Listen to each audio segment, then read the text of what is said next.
Muchas gracias, Padre, de nuevo por mis hermanos y hermanas que se reúnen también en este tiempo y dedican de sus vidas también para estudiar tu palabra. Te pido que tú bendigas a cada uno y también que nos des luz para ir entendiendo, Señor, todo esto que sucede con este libro santo, Señor, con tu palabra, que realmente fue inspirado por ti, pero que a lo largo de la historia pasó por muchas personas y por muchas copias, y sin embargo hoy podemos ver cómo es prácticamente igual que si tuviésemos el original en nuestras manos. Señor, gracias porque sigue teniendo poder, porque tu palabra no cambia, porque tu palabra es poderosa y ha transformado nuestras vidas. Por eso, háblanos al corazón en estos momentos y que podamos también aprender todo esto para que tengamos más fe y más argumentos para defender la palabra de Dios. En el nombre de Jesús, amén. Bueno, antes de compartir con vosotros el PowerPoint, si os acordáis el otro día, ya no me acuerdo si fue hace 7 días o hace 2 semanas, pero veíamos el tema de un códice muy importante que es el códice sinaítico. ¿Os acordáis que lo había encontrado allí en el Sinaí en un monasterio de Santa Catalina? No me gusta decir esto de santa y santo, pero es como se le conoce, ¿no? Estos lugares. Entonces, aunque ya sabemos que los santos somos los cristianos, hay lugares que se conocen así. Siempre que procuro hablar también de alguien, por ejemplo, como Agustín, ya no digo San, ni San, ni San, ni San Mateo, ni San Juan, ni esas cosas. Pero bueno, son simplemente formas de expresarse.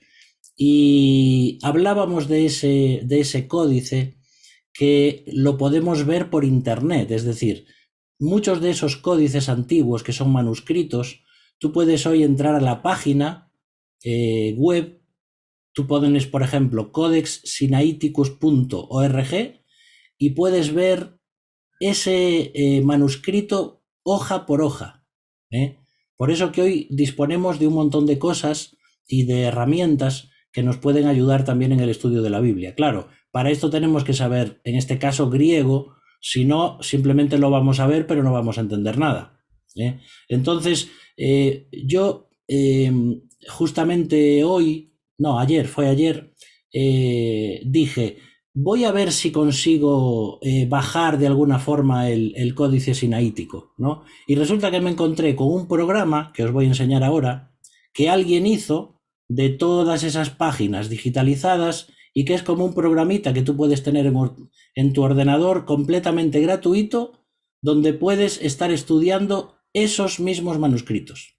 Mira, por ejemplo, vamos a compartir aquí. Vamos a poner esto aquí. Tú fíjate, por ejemplo, yo no sé según la pantalla que tienes si lo vas a poder ver, pero si tú vas, por ejemplo, este es un programa que todas las hojas del códice sinaítico que están en ese monasterio las tenemos aquí. Tú te puedes fijar aquí que tienes trozos de, por ejemplo, Génesis 21-26 es donde comienza este manuscrito. Los capítulos anteriores ya no están, esos se perdieron. Pero tú puedes, por ejemplo, ver aquí este manuscrito que está escrito en griego y con letras mayúsculas, que son unciales. Entonces dices, por ejemplo, a ver, quiero ir, por ejemplo, a Juan capítulo 1, a ver dónde estás, y versículo 1. Pum, le das y te sale ahí esta imagen que está digitalizada. Y de hecho, si esto lo pudiéramos ampliar un poco, donde estoy mostrando aquí con el puntero del ratón, aquí en griego pone enarge, es decir, en el principio, es lo que vas a encontrar en Juan 1.1. Al mismo tiempo que estás en eso, tú puedes darle aquí un botoncito y te aparece la transcripción en griego, enarge, en jo logos kai, jo logos en, proctu ce kai. Tú puedes ir leyendo todo eso en griego si sabes. Luego, la transcripción también en inglés, por ejemplo, en la Biblia King James en inglés, te aparece ahí la palabra, el versículo, y es increíble todo esto. Es decir, yo ni siquiera me tengo que acercar a ver el manuscrito en ese lugar, no tengo que viajar a otro país. aunque es verdad que sería muy bonito ir y verlo físicamente, ¿no? Pero hoy tenemos tantos de estos códices digitalizados, igual que os decía el otro día con el tema de los rollos del Mar Muerto.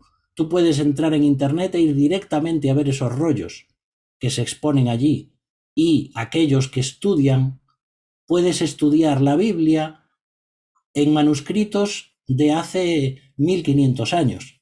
¿Te das cuenta? Esto es una maravilla, ¿no? Y darte cuenta cómo la Biblia que tienes hoy es prácticamente la misma que esos manuscritos. Por eso que todo esto nos ayuda mucho para el estudio de la Biblia. Vamos entonces, esto es simplemente algo curioso, pero vamos a ir ahora a compartir pantalla, pero ahora sí ya con la presentación que ponemos siempre, ¿vale? ¿Cómo se formó la Biblia? Recordad que ya hemos estado viendo su gestación, cómo se formó la escritura, luego vimos cómo fue naciendo, por decirlo así, el tema de la Biblia en cuanto a manuscritos, cómo se fue desarrollando, y hoy vamos a ver ya como si ya la palabra de Dios se hace como un niño, que ya es un poquito mayor, y vamos a ir viendo ya y a centrarnos en el texto del Nuevo Testamento. Ahí tenéis, la niñez, el texto del Nuevo Testamento. Y deciros que, por ejemplo, en Oriente, las escrituras se tradujeron a muchos idiomas. Por ejemplo, al griego, al idioma sirio, al copto, que es, si os acordáis, el idioma egipcio, pero ya su última fase. También se tradujo al armenio, se tradujo al georgiano y a otros idiomas más. Sin embargo, en Occidente, que es donde vivimos nosotros, solo se tradujeron al latín. Las escrituras solo se traducen al idioma latín. ¿Qué pasa con esto? Que entonces todas las siguientes versiones que vamos a tener, por lo menos en español, van a salir de la Vulgata latina, porque son las traducciones que tenemos del latín. También tenemos que pensar que el latín era la lengua del monasterio, era la lengua de la universidad y la lengua de la ciencia. Es decir, el latín era el idioma de la gente culta. Si tú tenías que estudiar, si tú tenías que hacer entrar en una universidad, o tenías, por ejemplo, que estudiar como un sacerdote o como un monje en algún monasterio, el latín era un requisito, es decir, tenías que aprender el latín. De hecho, hasta hace poco tiempo, cuando tú ibas a una universidad, esto nos hablaba Maicon también hace 2 semanas, me parece, las principales universidades que hoy tenemos, como Oxford, Cambridge, etcétera, comenzaron con el estudio de la teología, y las personas iban allí para estudiar griego, hebreo, latín, etcétera. Se llaman lenguas muertas porque hoy ya no se usan, pero sin embargo son muy importantes a la hora de traducir la Biblia, para conocer los textos bíblicos. Entonces, el latín era muy importante, por eso la Biblia aquí en Occidente se traduce al latín. Pero claro, lógicamente solo la podían leer primero aquellos que sabían leer y segundo los que habían estudiado latín. Los manuscritos latinos del Nuevo Testamento, recordad que hemos dejado el Antiguo Testamento para unas clases más adelante y comenzamos con el Nuevo Testamento para ver cómo se forma. Y esos manuscritos latinos incluían títulos, anotaciones y capítulos en cada libro, ¿vale? Te encuentras, por ejemplo, en esos manuscritos, vas al libro de Mateo y te aparecen títulos en los capítulos, anotaciones de los copistas, pero no aparecen versículos. Y también los capítulos que se ponían en estos manuscritos latinos tenían muchos más capítulos que los que tenemos hoy. Lógicamente, creo que está de más que diga que los capítulos que tienes en tu Biblia no son inspirados por Dios. Me parece que esto está claro. Estos son inventos que nosotros hemos hecho para poder ayudarnos a buscar un capítulo o un lugar dentro de las Escrituras. ¿Sabes por qué antes no se usaba esto? Porque la gente estaba tan empapada de las Escrituras que sabía perfectamente dónde estaban leyendo. Y también es cierto, y hay que decir, que no todos sabían leer en aquella época. pero hoy ya no solamente le hemos puesto capítulos, sino que también le hemos puesto versículos. Y a veces memorizamos el capítulo y el versículo, aunque no es palabra de Dios, esos números, pero que nos ayudan a recordar en qué lugar de las Escrituras está. Es simplemente un recurso, una herramienta. Pero, por ejemplo, Mateo en estos manuscritos en latín no tiene 28 capítulos como tenemos hoy, sino que tenía 68 capítulos. Marcos, por ejemplo, tenía 48 capítulos y Lucas tenía 83 capítulos. ¿Esto a qué se debe? Pues a que en aquella época los capítulos los hacían más pequeños, y entonces tenían muchos más capítulos. Ahora, esto no cambia en nada la palabra de Dios. Recuerda que los autógrafos, es decir, los manuscritos originales que Dios inspiró a los escritores bíblicos, se escribían completamente seguido y no tenían separaciones de capítulos ni de versículos. Además de que todas las palabras estaban juntas. No había separación, ¿vale?, entre palabras. Se ponía todo junto. Y peor todavía, el hebreo, que no tenía vocales. Por eso de ahí surgen luego, como vamos a ver, algunos problemillas. Entonces, cada capítulo en estos manuscritos latinos llevaba un título que resumía el contenido. Esto es para que sepamos, porque ya estamos acercándonos a cómo el Nuevo Testamento va a empezar a ser. Otros manuscritos también contenían relatos de la vida de los escritores y comentarios en los márgenes. ¿Vale? Hoy, cuando tú tienes una Biblia de estudio, que puedes tener de quien sea, porque hay muchos eruditos bíblicos que han sacado Biblias de estudio y cada vez están sacando más. Algunos están en contra de las Biblias de estudio porque dicen que en la palabra de Dios no se deben añadir comentarios personales, pero esto es más bien un gusto que otra cosa. Es decir, el texto de la palabra de Dios es una cosa, pero ya hace tantos cientos de años los propios escribas y copistas añadían sus propios comentarios, por ejemplo, los relatos de la vida de los escritores. Entonces empezaban a escribir cosas de Mateo, o ponían algo de su vida, etcétera, y también muchos comentarios en los márgenes, ¿vale? Otra cosa también es que muchos clérigos, a veces cuando pensamos en monjes, pensamos en clérigos, pensamos en el catolicismo, debido a lo que hemos vivido también nosotros, y también lo que nos han contado nuestros bisabuelos y nuestros abuelos, que han sufrido mucho por causa del catolicismo romano y de lo que los sacerdotes católicos les han hecho, porque se burlaban de ellos, y esto ya sería para contaros muchas cosas, ¿no? Pero mi abuela me contaba, y no hace tanto tiempo, pero vas 70, 80 años atrás, y nuestros propios familiares eran perseguidos, eran parados en la calle por el cura del pueblo y le rompían la Biblia y decían desde el púlpito católico que los protestantes no eran ni siquiera seres humanos, que eran una especie de animales, bueno, unas cosas terribles, ¿no? Ahora, todo eso también nos llena a nosotros de prejuicios cuando hablamos de la Iglesia Católica, pero hay que agradecer a Dios porque dentro de la Iglesia Católica hubo monjes y clérigos que se dedicaron al estudio de las Escrituras y a la copia de las Escrituras. Entonces, no todo lo que proviene del catolicismo es malo. Hay que también saber agradecer a Dios todo eso que pasó, y todas las copias que tenemos hoy son gracias a muchos de esos monjes, que no eran evangélicos, pero que vivían el Evangelio de Dios. Esto tiene que ayudarnos a entender también que tenemos que tener amor por todas las personas, ¿no? Así que muchos clérigos escribían extensas anotaciones alrededor del texto bíblico. Entonces, estos manuscritos latinos no solamente tenían el texto, sino que también tenían muchas cosas, comentarios o ideas, como tú puedes escribir hoy en tu Biblia, pues ellos lo hacían en aquella época también. En cuanto a esto, hay unos cánones que se llaman los cánones de Eusebio. Eusebio fue uno de los padres de la Iglesia. Esto estamos hablando que se llaman así, no porque realmente eran los padres de la Iglesia. Es una forma de expresar de que fueron los primeros que estudiaban las Escrituras y que nos dejaron toda esa tradición.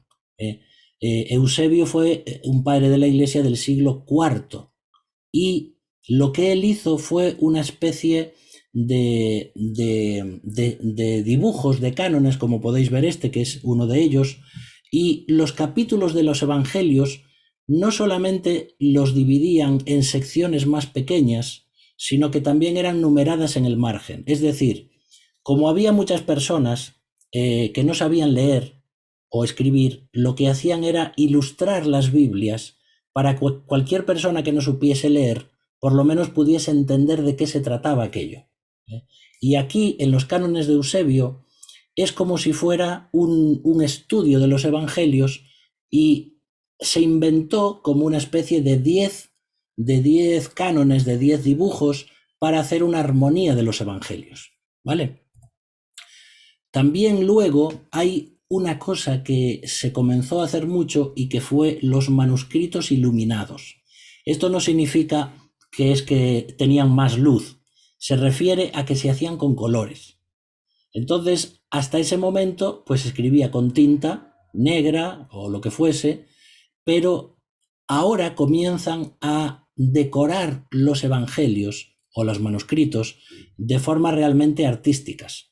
Los manuscritos, estos latinos, no solamente se decoraban con colores, sino a veces también se usaba oro o plata para decorarlos en sus hojas.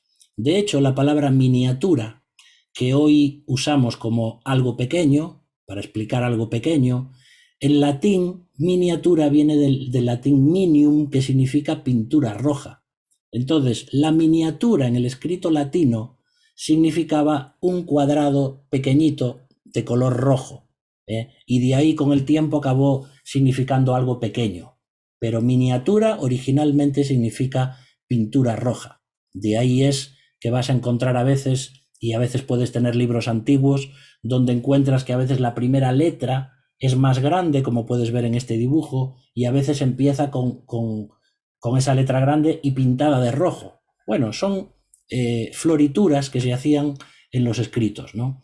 Y a veces también representaban a los evangelistas como ancianos, personas ya mayores de barba blanca. Ahora hay una cosa muy interesante aquí, que seguro que esto has escuchado alguna vez, y es que comienza a hacerse una asociación de los 4 evangelistas, Mateo, Marcos, Lucas y Juan, con los 4 seres vivientes que aparecen en Ezequiel y en Apocalipsis.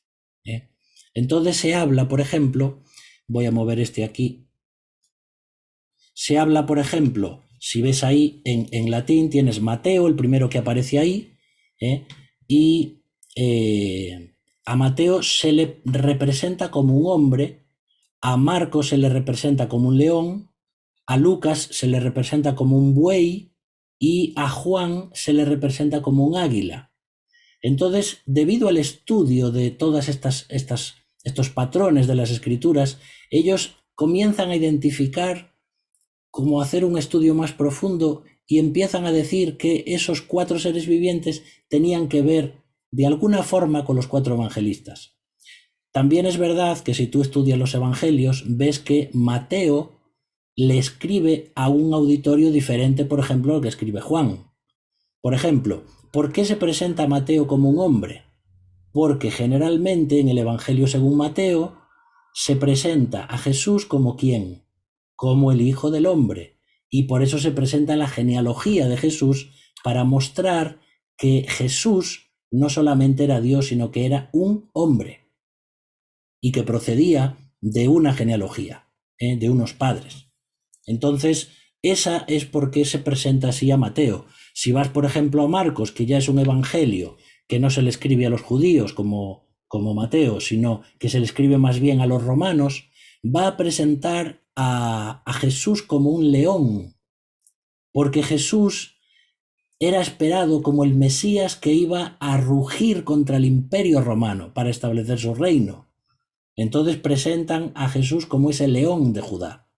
Te vas al Evangelio de Lucas y te encuentras que lo representan como un buey, porque Jesús también venía no solamente para servir, como sirve un buey, sino también para ser sacrificado.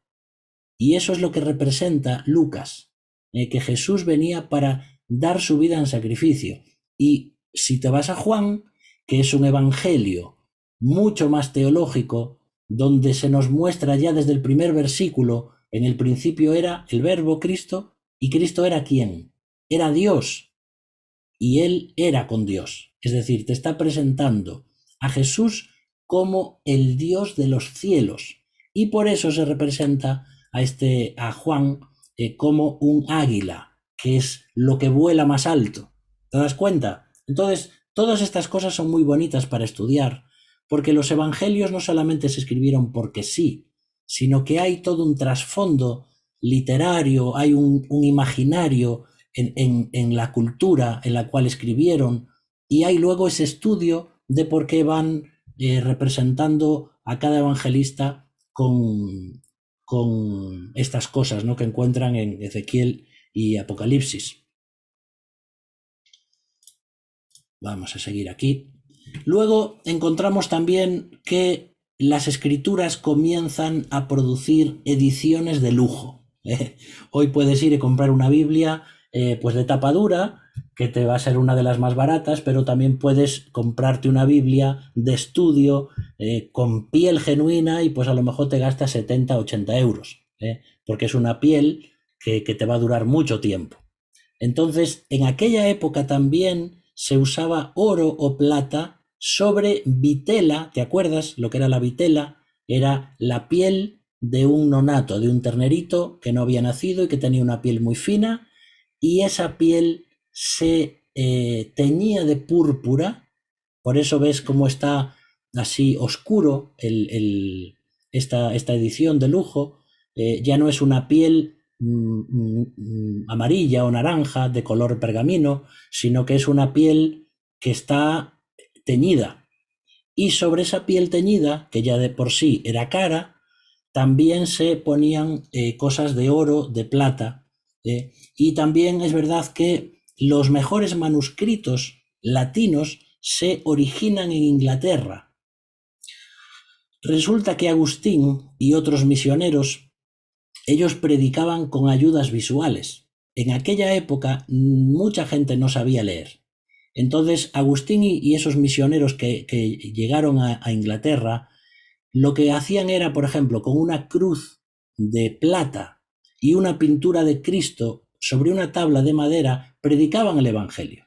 Predicaban la Biblia, por supuesto, predicaban el Evangelio, pero lo hacían con recursos, con ayudas visuales, para que las personas o los niños pudiesen entenderlo mejor. Y es por eso que las Biblias comienzan a llenarse de todas estas cosas, ¿no? Uno de estos códices muy importantes que se rescatan de la antigüedad es el códice Amiatinus.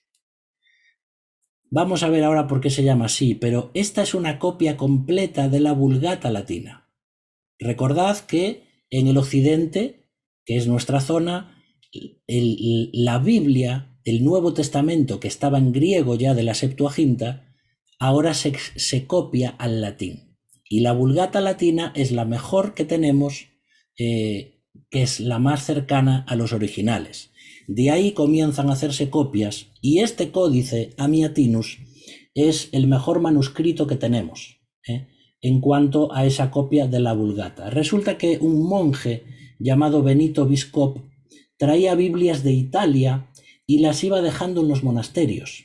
Entonces los monjes iban copiando estas Biblias que ya estaban en latín, y hacían copias y copias. Vale, ahora, en uno de estos viajes, después del monje Benito que murió, se levantó otro que era como su sucesor, no me acuerdo el nombre ahora, y parece ser que quisieron llevarle este códice Amiatinus al Papa de Roma como un regalo.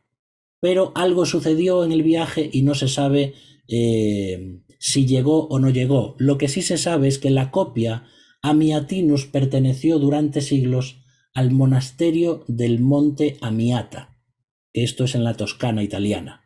Entonces, como estaba en el Monte Amiata durante siglos, esta copia como estamos viendo siempre, pues le pusieron ese nombre, el Códice Amiatinus.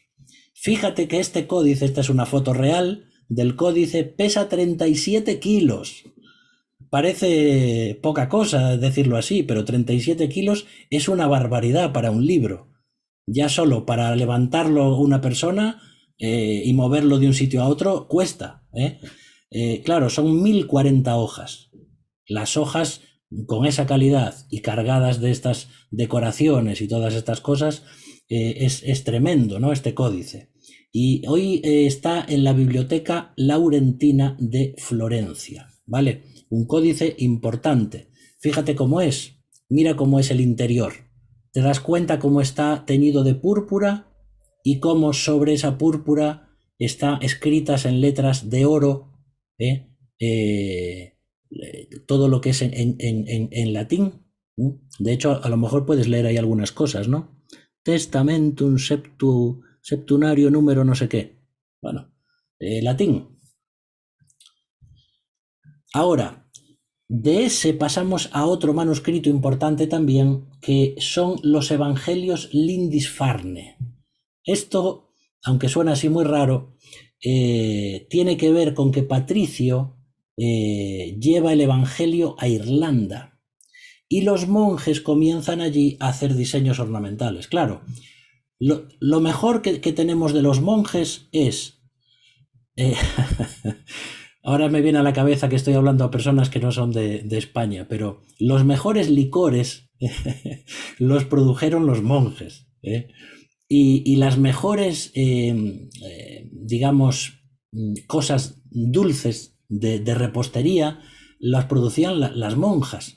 De hecho, hay muchas recetas que vienen o del licor de los monjes o del azúcar y las cosas dulces de las monjas, ¿no? Claro, se dedicaban a eso, estaban ahí todo el día en los monasterios, y esto hay mucho para estudiar, porque aunque a nosotros nos parece que sí, realmente hay muchos que no entendieron lo que era el Evangelio, pero otros sí lo entendieron y por lo menos copiaron la palabra de Dios. Y cuando estos monjes, debido a tanto tiempo que tenían, comienzan a hacer diseños, a hacer decoraciones en la escritura, tanto que, por ejemplo, se establece un monasterio en Lindisfarne. Esta era una pequeña isla que había en la costa de Inglaterra. Pero ¿qué pasa con esto? La isla luego es invadida por los vikingos en el año 793 y los monjes huyen de la isla, pero no querían dejar este manuscrito, que es una joya. A saber cuántos años les llevó a hacer esto. Escapan con el manuscrito, quieren cruzar Irlanda en barco, pero naufragan. Y resulta que también se cae por la borda el manuscrito. Cuando los monjes llegan a la playa, después del naufragio, resulta que en la orilla de la playa se encuentran con los Evangelios Lindisfarne, que parece ser que no habían sufrido daño alguno. Tremendo, ¿no? Bueno, y es eso, ¿por qué lo tenemos hoy? Se le llama así los Evangelios Lindisfarne porque se copiaron y se dibujaron en esa isla, ¿vale? Y de hecho son iluminaciones espectaculares, ¿vale? Decoraciones y diseños a color, que uno podría decir, ¿y qué tiene que ver eso con la palabra de Dios? Bueno, luego vamos a explicar por qué se hace todo esto.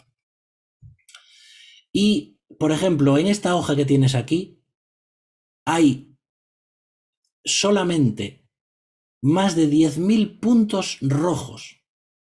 ¿Vale? Se supone que esto es porque alguien se dedicó a contarlos también. No sé si es que fue otro monje que tenía tiempo también, pero eso no significa que se coloreaba, sino que se iba haciendo puntitos de color. Fijaos el tiempo, el arte que hace falta para hacer algo así. Y eso es una hoja. Pues esos son los Evangelios Lindisfarne. Vamos a ver otro libro que también es muy importante y que algunos consideran una de las maravillas más grandes del mundo en literatura. Y es lo que se llama el libro de Kells. Este se le considera el primer libro de historia universal y es del año 800 después de Cristo. Y de nuevo está hecho por monjes irlandeses que huyeron a Irlanda escapando de los vikingos y se establecieron en un lugar muy cerca de Dublín que se llama Kells. Por eso es el libro de Kells. Pero realmente, si ya los evangelios Lindisfarne son muy decorados, este es el no va más, es la apoteosis de la decoración, ¿sabes? Te voy a poner algunas imágenes. Ves, por ejemplo, esta imagen que aquí tal vez no la podemos apreciar, pero si uno empieza a ver cada extremo, cada trocito del papel, empiezas a descubrir cosas alucinantes. Mira, parece ser que un viajero que vio este libro en 1185 escribió esto que te voy a leer. Y él ponía: míralo más intensamente y penetrarás al mismo altar del arte.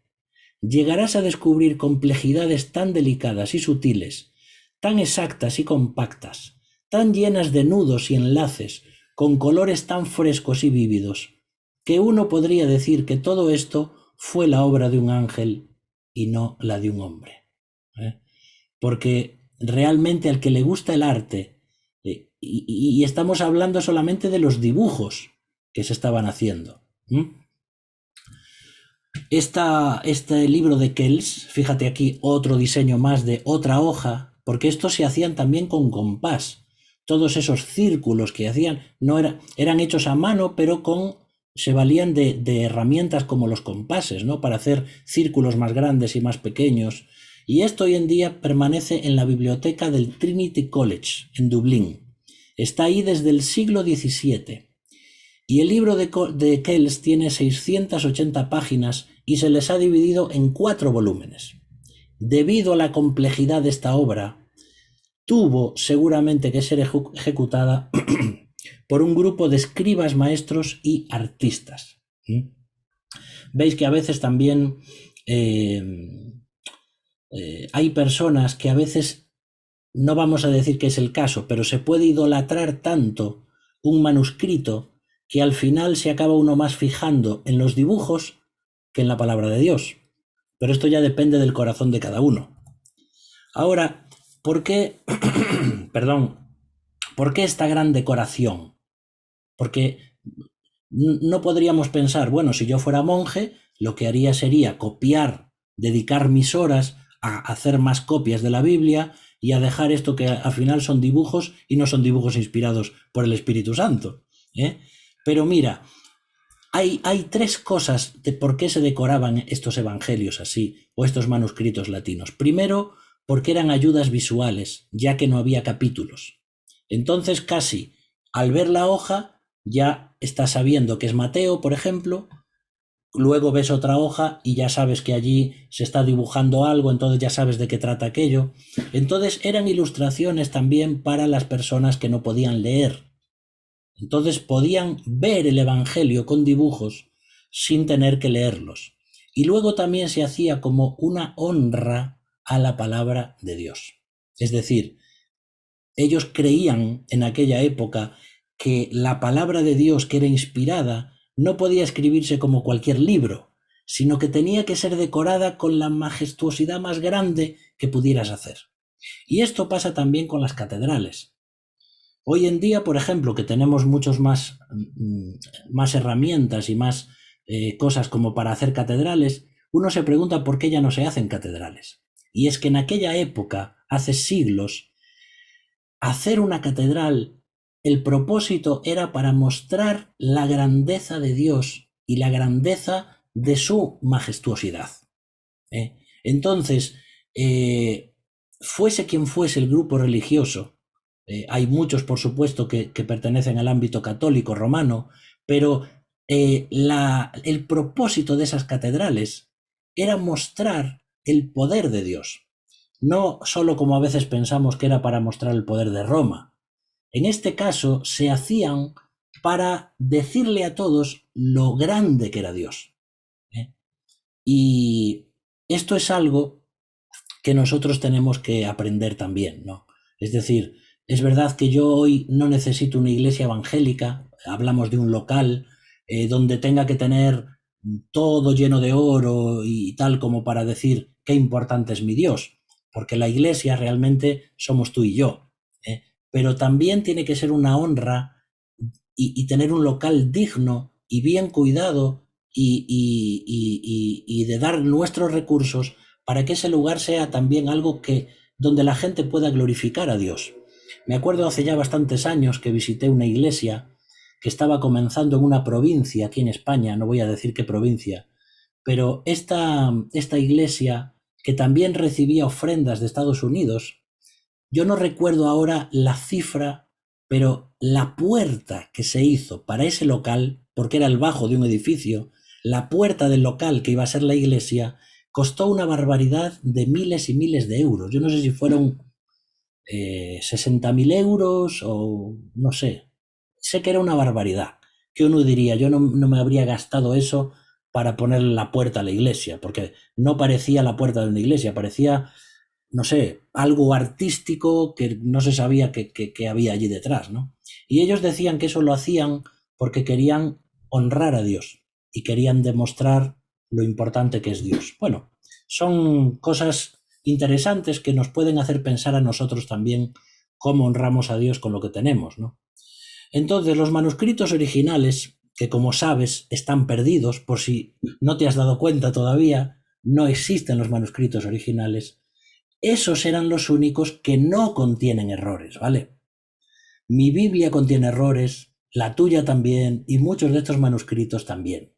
Pero no son errores en el sentido de errores doctrinales, sino que son simplemente pequeños errores tipográficos, ¿eh? O a veces de ciertas palabras, o a veces de textos que unos los ponen y otros no los ponen. Entonces, cuando hablamos en teología de la inspiración verbal y plenaria, eso significa que cada letra y cada palabra del manuscrito original fue inspirada por Dios. ¿Vale? Esto hay personas que no lo creen, otros sí lo creemos. Es decir, la inspiración, ese soplar del Espíritu que capacitó a aquellos hombres de Génesis a Apocalipsis para escribir esos textos, creemos que cada letra en ese manuscrito original era perfecta y no había fallos. Ahora, todas las siguientes copias que se hicieron, también podríamos decir, bueno, ¿y Dios no podría haber cuidado de que cada persona que hacía una copia lo hiciese de una forma perfecta? Sí, podría haberlo hecho, pero no lo hizo. Y tal vez esto es para que entendamos que no tenemos que adorar un manuscrito porque sea perfecto. Tenemos que adorar al autor de ese manuscrito. Ya os lo he dicho alguna vez, si lo más importante fuese el idioma original y el manuscrito original, entonces Jesús hubiese leído y estudiado las escrituras en la Biblia hebrea. Y sin embargo sabemos que Jesús usó la Septuaginta, es decir, la Biblia que se tradujo del hebreo al griego. Sabemos que ya cuando traduces de un idioma a otro se pierde el original y se pierde hasta a veces el sentido de lo que quería decir el autor original. No puedes explicarlo en otro idioma. No tienes la riqueza del otro idioma. ¿Por qué Jesús, si era Dios, porque era Dios, podía haber dicho, no, queridos discípulos, querido pueblo, vayamos a los originales, vayamos al hebreo? No, a él no le importó eso.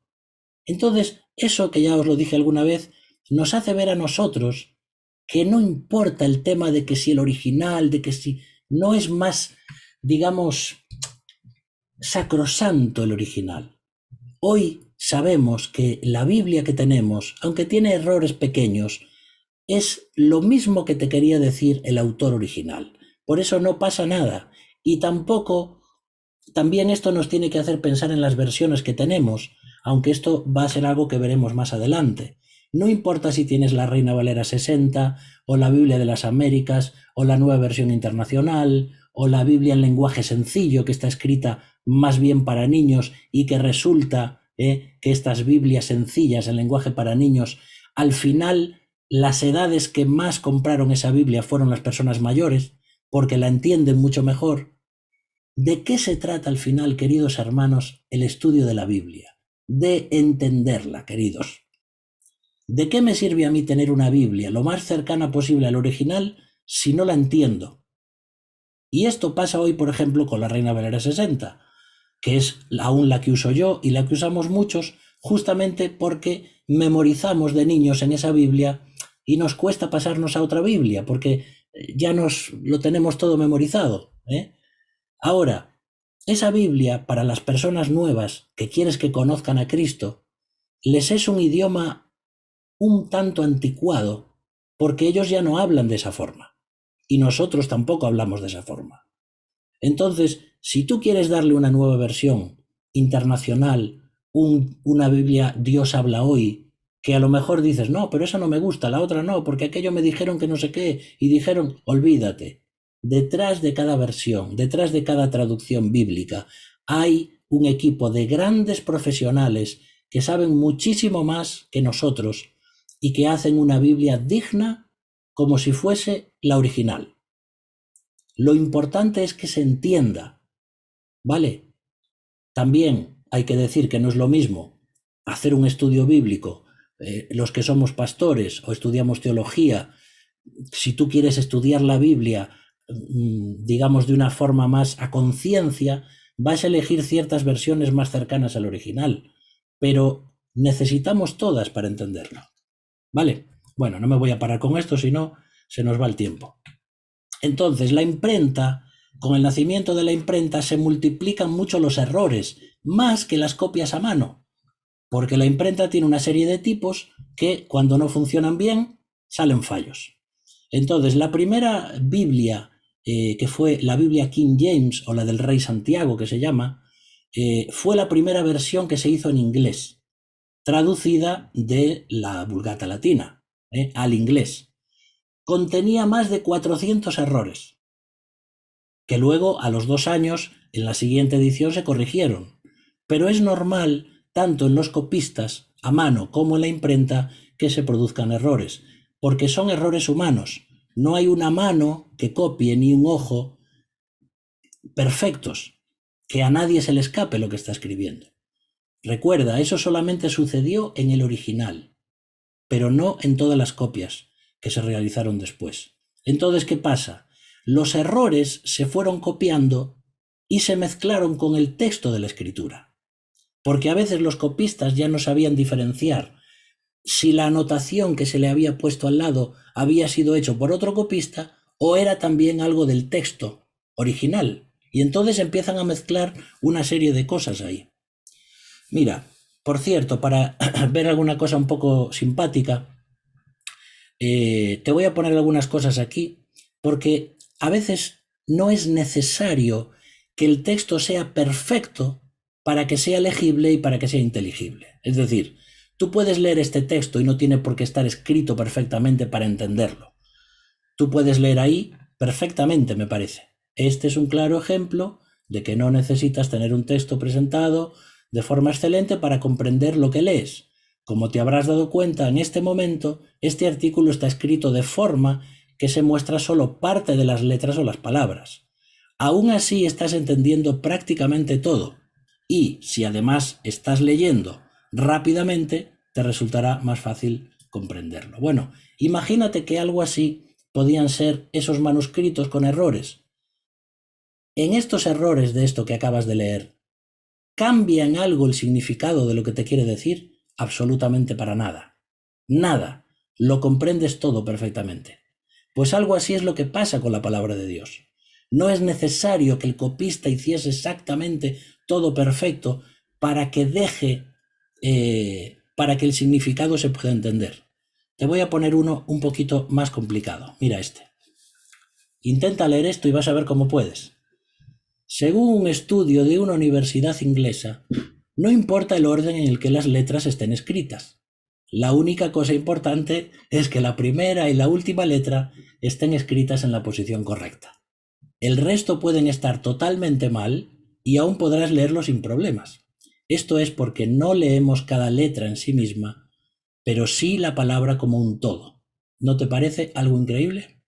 Bueno, así funciona nuestro cerebro. Y por último, Te voy a poner una que es todavía más complicada, pero seguramente vas a poder leerlo. Intenta leerlo rápido. Mira, dice, este mensaje es para demostrar las cosas tan increíbles que puede hacer nuestro cerebro. Si logras leer esto, puedes sentirte orgulloso de tu inteligencia, ya que solo ciertas personas lo logran. Esto se debe a que el hemisferio derecho del cerebro asocia los símbolos parecidos a las letras que conocemos normalmente y así logramos leer con facilidad. ¿Vale? Es decir, que aún en un complejo, una compleja escritura llena de símbolos que no deberían estar ahí, aún así somos capaces de entenderla. Y cuanto más la palabra de Dios. Vale, vamos a comenzar a hablar algo de la crítica textual en el tiempo que nos queda. La crítica textual, aunque ya no nos gusta la palabra crítica, porque generalmente usamos esa palabra con una connotación peyorativa, es decir, parece que tiene algo de negativo. ¿Puede haber una crítica constructiva? Yo antes pensaba que no, que si es crítica ya no puede ser constructiva. Bueno, pues sí, la crítica puede ser constructiva, porque hay críticas que se hacen para hacer daño y hay críticas que se hacen para mejorar. Entonces, a veces, cuanto uno más estudia, más se da cuenta de este tema de la crítica. Es decir, hay una cosa que se llama la alta crítica, aún también en el caso de la Biblia, que es lo que estamos hablando. La alta crítica de eruditos se dedica a masacrar el texto bíblico. Me explico. La alta crítica lo que hace es decir, vamos a ver, el Pentateuco lo escribió Moisés, ¿no?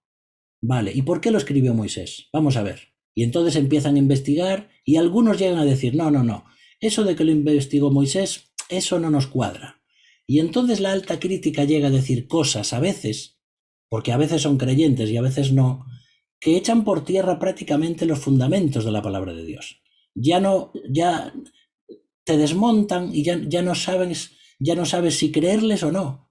Este no fue Moisés, realmente la carta que escribió el apóstol Pablo no fue Pablo, fue otro. El Apocalipsis de Juan no fue el apóstol Juan, sino que fue otro Juan, porque no cuadra con... Entonces la alta crítica se basa en la historia, en la fecha y en la autoría de los textos de la Biblia.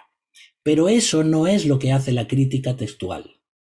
La crítica textual se centra solamente en la forma y en el texto, es decir, en las palabras. Por eso podemos confiar plenamente en la crítica textual. Es una ciencia que estudia por medio de la comparación y la evidencia cuáles fueron las palabras exactas del autor original. Y uno puede preguntarse, ¿y eso cómo se va a saber? Bueno, pues se sabe porque eso es un estudio científico. Es decir, esto es una ciencia relativamente reciente, de las últimas décadas, pero que nos está abriendo los ojos de una forma asombrosa y que, tú imagínate, una persona que es un profesional de crítica textual, él puede tomar en sus manos miles de manuscritos y entonces empieza a decir, vamos a ver, ¿por qué este es diferente a este? Bueno, pues hay una serie de pautas que tienen y van sonsacando realmente el primer texto que se escribió y van sacando la paja de lo demás y se quedan solamente con lo que en un 99% se puede decir que se sabe lo que el autor original escribió. Y de hecho, con todos los manuscritos que tenemos hoy, que son miles, con todos los nuevos los nuevas de la arqueología, no me sale la palabra, los nuevos descubrimientos arqueológicos, etcétera, etcétera, estamos descubriendo cosas, manuscritos, etcétera, que podemos comparar y que están más cerca del original de lo que teníamos hasta ahora. Ahora, ¿qué pasa, por ejemplo, a qué se refiere, por ejemplo, la crítica textual? Nos habla, por ejemplo, de los errores involuntarios del copista. Por ejemplo, cuando una persona copiaba, pues imagínate, un Nuevo Testamento, antes de la imprenta, tenía errores en su mano, en su ojo o en su oído. A veces dedicaban horas y horas y a veces se cansaba o les daba un poco el sueño y a veces podía copiar una letra de más o una letra de menos. Por ejemplo, si yo le digo a si tú le dices a una mujer, ay, qué gorda estás, y te dice, ¿cómo que esto? No, no, no, ay, qué sorda estás. Es decir, no es lo mismo decir gorda que decir sorda, pero solo cambia una letra, pero el significado es completamente diferente. Entonces, pongo este ejemplo porque de la misma forma, en el Nuevo Testamento y los copistas también tenían errores que no querían cometer, pero que eran involuntarios. Lo difícil, queridos hermanos, porque a lo mejor dices, bueno, vamos a ver, si es la palabra de Dios, no puede contener errores. El original, ese no contiene errores, ¿vale? Recuérdalo. Pero las copias que se hicieron después, claro que contienen errores. Lo raro sería que no contuviesen errores, porque entonces no fueron copiadas por seres humanos. Ejemplos del Nuevo Testamento. Si vamos a Romanos 5:1, te dice, justificados pues por la fe, tenemos paz para con Dios. Es decir, la palabra tenemos ahí es ejomen. Pero a veces había copistas que se equivocaban y escribían, justificados pues por la fe, tengamos paz para con Dios. Porque en vez de poner ejomen ponían ejomen, con dos os, porque son dos palabras que cambia el verbo. Una cosa es, y mira cómo cambia el versículo, una cosa es decir, como hemos sido justificados por la fe, ya tenemos paz para con Dios, y otra es decir, hemos sido justificados por la fe, así que tengamos. Esto es un imperativo, ya no depende de la paz de Dios, sino que depende de mí tener esa paz. Entonces, cambia el versículo simplemente por una letra. ¿Entendemos esto? Otro ejemplo, 1 Tesalonicenses 2:7. Estos son algunos ejemplos de los muchos que hay en la Biblia. Dice ahí, antes fuimos tiernos entre vosotros. Tiernos es la palabra epios. Pero ¿qué pasa si el copista o escuchó o copió nepios en vez de epios? Pues significa antes fuimos niños entre vosotros. Entonces hay ciertos manuscritos que unos ponen tiernos y otros ponen niños, por errores del copista. Pero con la crítica textual se sabe perfectamente lo que quería decir el autor original. Primera de Juan 1:4 dice, estas cosas os escribimos para que vuestro gozo sea cumplido. Vuestro es jumón, pero nuestro es gemón. Solo cambia una letra, ¿te das cuenta? Y aunque esto no cambia la doctrina para nada, ves que estamos hablando de cosas muy sencillas. ¿Qué importa decir vuestro gozo que nuestro gozo, si estamos hablando de lo mismo? En Apocalipsis 1:5 dice, al que nos amó y nos lavó. Y el verbo lavar es loúo, de nuestros pecados con su sangre. Pero también algunos manuscritos dicen, al que nos amó y nos libró, porque es luo, no loúo. Entonces simplemente estos errores de copia cambian ciertas cosas, pero ninguna de ellas puedes estar seguro que tienen que ver con la doctrina o de que van a cambiar el evangelio o de que van a cambiar la palabra de Dios. Eso no cambia. Lo que sí cambia son estos pequeños errores que luego, gracias a la crítica textual, podemos ayudarnos de ellos. Entonces, una cosa eran los errores involuntarios, pero luego resulta que también había errores intencionales del copista. Es decir, que ellos también a veces veían un texto y decían, no, esto no puede estar bien. Entonces lo cambiaban. Fíjate, por ejemplo, la intención era corregir lo que a ellos les parecía un error. Juan 7:39 dice, literalmente dice el manuscrito, esto dijo Jesús del Espíritu que habían de recibir, pues aún no era el Espíritu. El verbo que aparece ahí en el griego es no era el Espíritu. Entonces el copista se pone a pensar y dice, vamos a ver, si yo pongo no era, entonces estoy dando a entender que el Espíritu todavía no existía. Y entonces me voy a meter la pata en una cosa herética, es decir, ¿cómo voy a decir que el Espíritu no era? Bueno, pero eso es lo que pone el original. Entonces, ¿qué hizo el copista? Le puso esta añadidura. Esto dijo Jesús del Espíritu que habían de recibir, pues aún no había sido dado el Espíritu, y por si había dudas de que era el Espíritu de Dios, le pone santo. ¿Ves? Son cosas que el copista añadió y que no están en el original, no están en los manuscritos más cercanos al original. Y al final esto es añadir a la palabra de Dios para que se entienda mejor. En Hechos 2:47, por ejemplo, dice: y el Señor añadía cada día a los que habían de ser salvos. Una de las pocas versiones donde sigue diciendo: y el Señor añadía cada día a la iglesia los que habían de ser salvos, es la Reina Valera. Pero tú puedes ver en la Nueva Versión Internacional, la Biblia de las Américas y las versiones más recientes, y ya no aparece eso de a la iglesia, porque esa frase se la inventó un copista. ¿Por qué lo sabemos? Por la crítica textual. Porque en los originales más cercanos no ponía a la iglesia, pero el copista, intentando que se entendiese mejor, le añadió eso. Otro que aparece, por ejemplo, en Mateo 11:19. El original dice: la sabiduría es justificada por sus hechos. Pero el copista, como sabe que en Lucas 7:35 dice: la sabiduría es justificada por sus hijos, dice: vamos a ver, si Lucas 7:35 dice hijos y aquí me aparece que pone hechos, es que la palabra hechos está mal. La tengo que poner igual que está en Lucas 7:35, porque es un error. Pero no, aquí se equivocó el copista, porque la palabra que aparece en Mateo es hechos. Los evangelios no tienen que ser una copia exacta el uno del otro, ni así fue como lo concibieron los evangelistas. Perdón. Mateo escribe una cosa con una palabra que no es la exacta que dijo Jesús. Marcos y Lucas y Juan hacen lo mismo.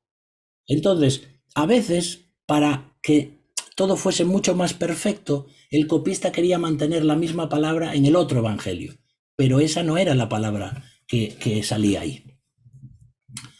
Entonces, ya para ir terminando, unas cuantas reglas de la crítica textual. Esto simplemente para que entendamos un poco cómo funciona, pero aún así es muy técnico todo esto y es más bien para personas que se dedican a esto. Una regla es que se debe priorizar la lectura más difícil. Es decir, si yo me encuentro con dos variantes en el manuscrito, no debo escoger la que me parece más fácil, sino la más difícil, cuando dudo entre ambos, porque la tendencia del copista era poner la más fácil. Entonces, los que usan esta ciencia se han dado cuenta de que cuando pones la más difícil estás en lo correcto. Bueno, es una de las reglas, ¿no? Como por ejemplo cuando estudias interpretación bíblica o hermenéutica o exégesis bíblica, una de sus reglas es: para entender correctamente un texto, si se puede entender de forma literal, no le busques otro significado. Y esto lo usamos siempre. Vale, pues es una regla que alguien se inventó para entender mejor la palabra de Dios. Pues con la crítica textual sucede lo mismo. Otra regla es, por ejemplo, la antigüedad de los manuscritos es más importante que la cantidad de ellos. ¿Esto qué quiere decir? Imagínate que hoy tenemos 1000 manuscritos del siglo VII, por ejemplo, que dicen una frase. Pero tú te vas a los manuscritos que son los más importantes y los de mejor calidad, calidad en el sentido de más cerca del original, ¿eh? Perdón, la garganta ya está empezando a pedir papas, como se dice aquí, a que descanse. El manuscrito vaticano y el sinaítico son los más cercanos que tenemos al original. Entonces, aunque yo tenga 1000 manuscritos que digan otra frase, si esa frase no aparece en los manuscritos más cercanos, entonces todos esos 1000 manuscritos no sirven. ¿Entendemos? Se le da prioridad al manuscrito más cercano al original. Y esto es el por qué hoy en día, como se encuentran manuscritos más cercanos al original, se les da más preponderancia a ellos. ¿eh? Y otra regla es que cuando hay un texto paralelo, por ejemplo, como en los Evangelios, que parece ser que Marcos fue el primero que se escribió y Mateo y Lucas copian bastante de él, en textos paralelos se enfatizan las lecturas diferentes. Entonces, como por ejemplo, en ese texto que acabamos de leer en Mateo, uno pone hechos y otro pone hijos. ¿Qué pasa? ¿Que hay un error y debe ser en el mismo igual? Pues no.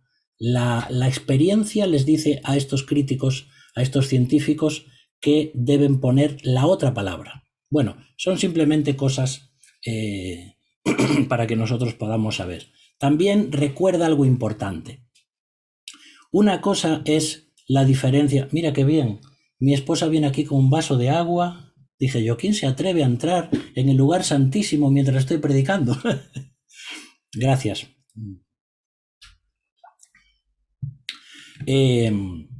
La diferencia entre un biblista y un teólogo, ¿vale? Es muy diferente esto y tienes que entender esto, porque a veces decimos, para que haya una buena traducción de la Biblia, el equipo de traducción tiene que ser todo personas creyentes.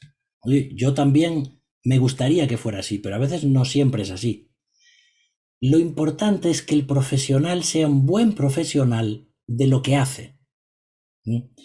Y una cosa es estudiar el texto de la Biblia y otra cosa es sacar teología de él. Entonces nosotros, como tenemos una cierta posición teológica, por todo el bagaje que llevamos de nuestros años de cristianos, a veces estamos en contra de que sea, por ejemplo, una persona católica la que traduzca una Biblia que vamos a usar nosotros como evangélicos.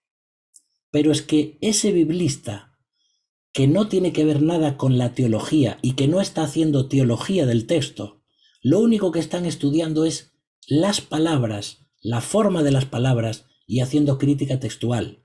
Es necesario que entiendas esto para que no te amargues contra ciertos círculos de traductores que hacen versiones o que traducen la Biblia y que algunos son católicos y, por cierto, a veces son lo mejor de lo mejor.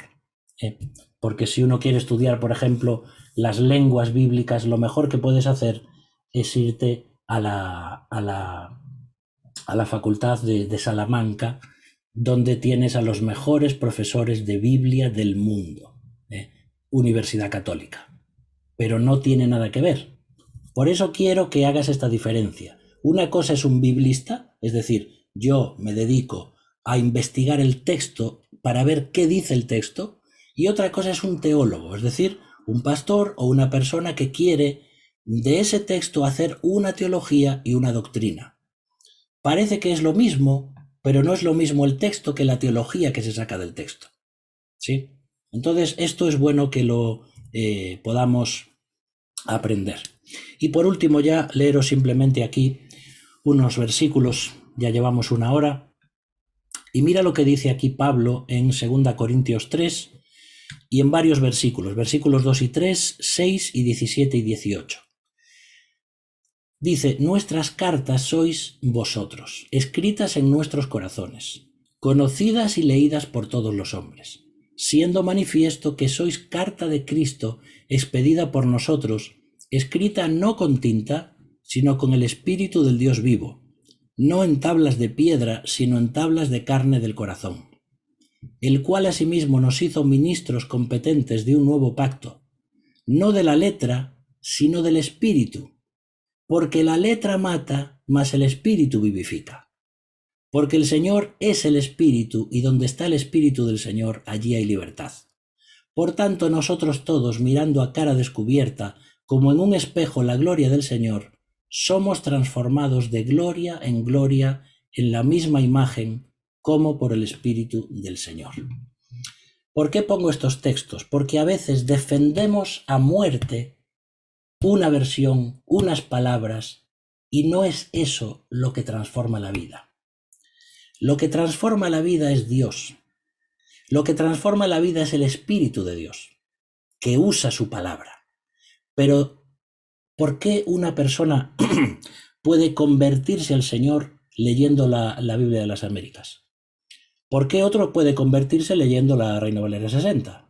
¿Por qué otro se convierte leyendo la Nueva Versión Internacional?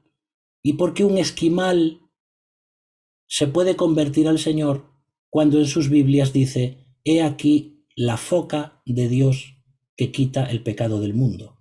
Y no dice cordero, porque los traductores para ese idioma esquimal, que ellos no saben lo que es un cordero, eligieron una foca blanquita para explicar lo mejor posible lo que es el cordero de Dios. Aunque esto te suene muy fuerte, los traductores y las versiones tienen que hacer entender el Evangelio a las personas, aunque esto signifique cambiar una palabra del original. Pero si no se entiende, ¿de qué sirve el original? ¿Entendemos esto? Entonces, nosotros por supuesto que debemos amar la palabra de Dios, por supuesto que debemos buscar la que esté más cerca del original, por supuesto que debemos tener argumentos para defender la palabra de Dios, claro que sí, porque no cambia, porque es eterna. Pero hermanos, es muy difícil tener este equilibrio entre adorar una Biblia o una versión y adorar al Dios que hizo esa Biblia. Dios en ningún lugar dice que busca adoradores de la Biblia, busca adoradores de Cristo. Entonces nosotros tenemos que aprender que, fíjate ahí, Pablo está diciendo que la ley de Moisés mata, porque lo que apunta es al pecado, pero Cristo da vida.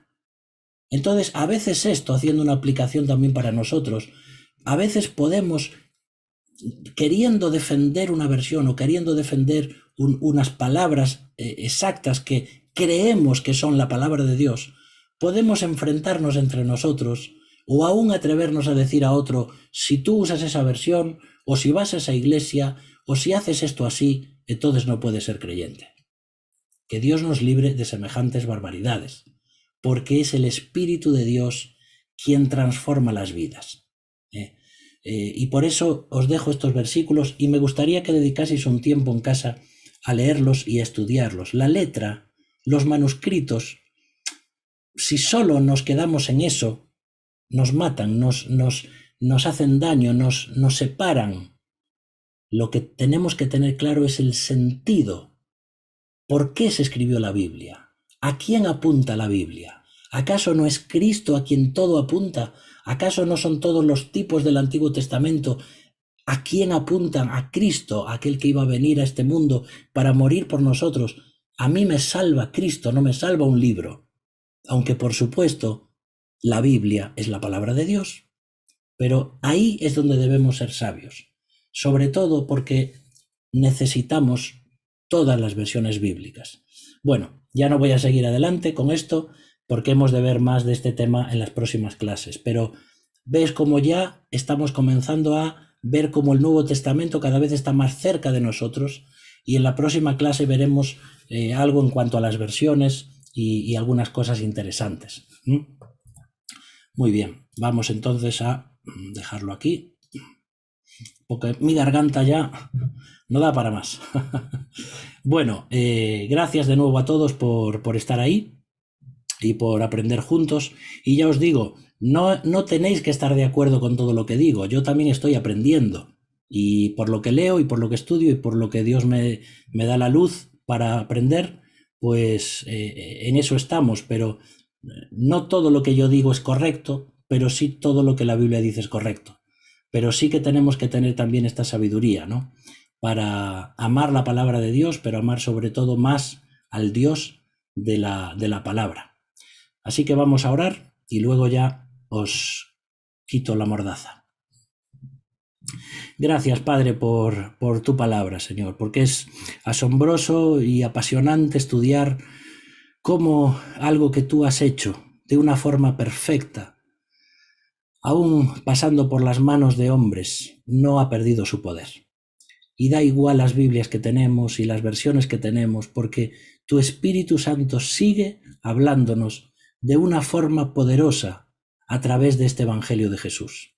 Por eso, Señor, ayúdanos a amarte por encima de todas las cosas y a que no haya divisiones entre nosotros por causas de costumbres, de doctrinas, de tradicionalismos muertos o de querer defender algo que realmente ni siquiera tú defiendes. Por eso, Señor, ayúdanos a comprender estas cosas.